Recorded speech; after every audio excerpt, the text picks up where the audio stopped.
देशातील कामगारांचे नेते आदरणीय मोहन शर्माजी, केंद्रीय इन्स्टिट्यूटचे संचालक सहदेव केंद्रेजी आणि सर्व उपस्थित विद्यार्थी मित्रांनो, काही निवड झालेले आहेत, काही प्रतीक्षा यादीवर आहेत आणि बरेचसे विद्यार्थी मला विविध ठिकाणाहून भेटतात, फोन करतात किंवा बहुतांश विद्यार्थी केंद्रीय इन्स्टिट्यूटचे त्या ठिकाणी सिलेक्ट झालेले मला आढळलं आणि मला आनंद झाला की मी जसे तुम्ही आज केंद्रीय सरांच्या माध्यमाने जे काही भरती झाली पाहिजे, तुम्हाला रोजगार उपलब्ध झाला पाहिजे, वेटिंग लिस्ट लागली पाहिजे याकरता भांडतो, हे आम्ही फार पूर्वी केलेलं आहे। मी सुद्धा 30 जूनला मी कंपनीच्या सेवेतून निवृत्त झालो। मी पण तुमच्यासारखा IT वायरमन, नंतर डिप्लोमा इलेक्ट्रिकल, पण मी रोजंदारी कामगार, नंतर हेल्पर, त्यानंतर मी फोरमन म्हणून लागलो।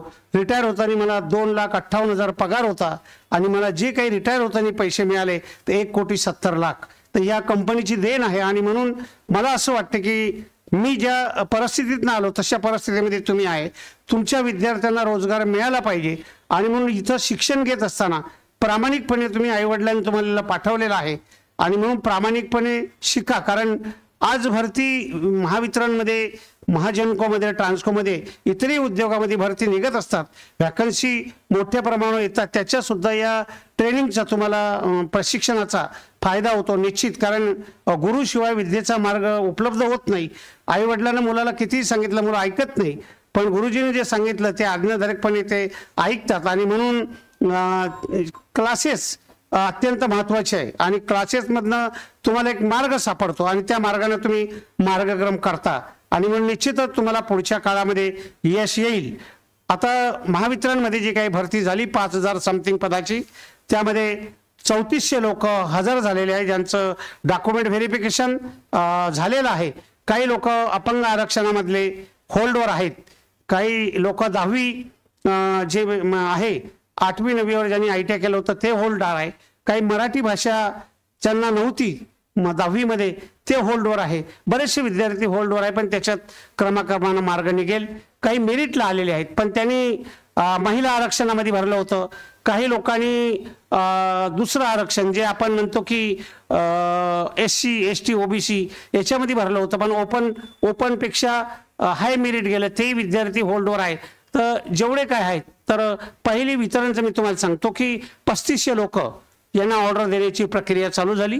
काही झोनमध्ये दिले, काही झोनमध्ये येईल, त्यांना क्रमबद्ध कार्यक्रम आहे आणि पहिली यादी ही किती लोक हजर होतात आणि ते हजर झाल्यानंतर किती जागा शिल्लक राहतात, मग त्या जागा शिल्लक ज्या राहतील त्याच्या जाती आरक्षण, हॉरिझॉन्टल आरक्षण तपासून ती वेटिंग लिस्ट सुद्धा लावणार आहे। लगेच होणार नाही, कालावधी जाईल, पण आमचा प्रयत्न आहे की तात्काळ पूर्ण जी यादी आहे ती प्रतीक्षा यादी फक्त 50% लागणार आहे। तुम्हाला फ्रेश ॲडव्हर्टाइज करून नवीन जे बॅच ITIचे येते त्यांना संधी दिली पाहिजे, त्याकरता नवीन ॲडव्हर्टाइज त्याकरता काढण्याच्या गाईडलाईन्स आहेत, तसं करावं लागतं। महापारेषणमध्ये बरेचसे म्हणजे वितरणमधले महापारेषणमधले जे पूर्वी भरती झाली ते बरेचसे हजर झालेले आहेत, काही पोस्ट वॅकंट आहेत, वेटिंग लिस्ट लावायची आहे कारण पूर्ण प्रक्रियाच थांबलेली आहे। सेकंड लिस्ट लावायची आहे, म्हणजे टेक्निशियन पासून कनिष्ठ वरिष्ठ तंत्रज्ञ TG1 TG2 ची वेटिंग लिस्ट सुद्धा लावायची आहे आणि ती प्रक्रिया सुद्धा ताबडतोब करायला पाहिजे। ती वेटिंग लिस्ट जी लावलेली आहे ती ऑपरेट करायला पाहिजे, त्याच्यामध्ये हे रोस्टर वगैरे सगळं बघत नाही। दुसरं, सप्टेंबरच्या या महिन्याच्या शेवटी जनरेशन कंपनीची 800 पदाची जाहिरात जी होती ती सुद्धा लोक लागणार आहे। या तिन्ही कंपन्यांमध्ये नवीन पोरांना भरती खूप जागा व्हॅकंट आहेत, अजूनही 22,000 जागा तिन्ही कंपन्यांमध्ये व्हॅकंट आहेत। ह्या स्टेप बाय स्टेप भरल्या पाहिजे। मी आजच एक पत्र ड्रॉप केला, मी रिक्त जागा भरण्याचा तुम्ही कालबद्ध कार्यक्रम जाहीर करा, 1 वर्षानं 2 वर्षानं भरती काढायला पाहिजे, व्हॅकन्सीज भरल्या गेल्या पाहिजे। पण आज सरकारच्या धोरणाचा भाग आहे, त्याला विरोध करू, किती सक्सेस होईल हे नाही, पण जो लढतो तो विजय करतो म्हणतात, लढेंगे जितेंगे, संघर्षाशिवाय कुठलंही मिळत नाही। आई मुलाला लढल्याशिवाय दूध पाजत नाही। डॉक्टर बाबासाहेब आंबेडकरांनी म्हटले होते, शिका, तुम्ही संघटित व्हा आणि संघर्ष करा। गुलामाला गुलामगिरीची जाणीव करून दिल्याशिवाय तो गुलामगिरीच्या विरुद्ध बंड करून उठत नाही।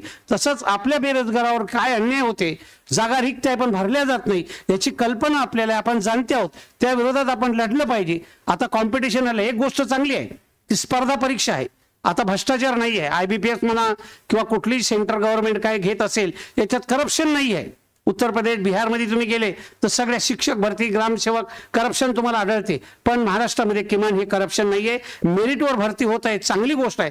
गरीबातले गरीब मुलं विद्यार्थी जे हुशार आहेत त्यांना या ठिकाणी संधी मिळते आणि म्हणून ज्यांचा सत्कार केला, जे लागले ते खरोखर अभिनंदनास पात्र आहे.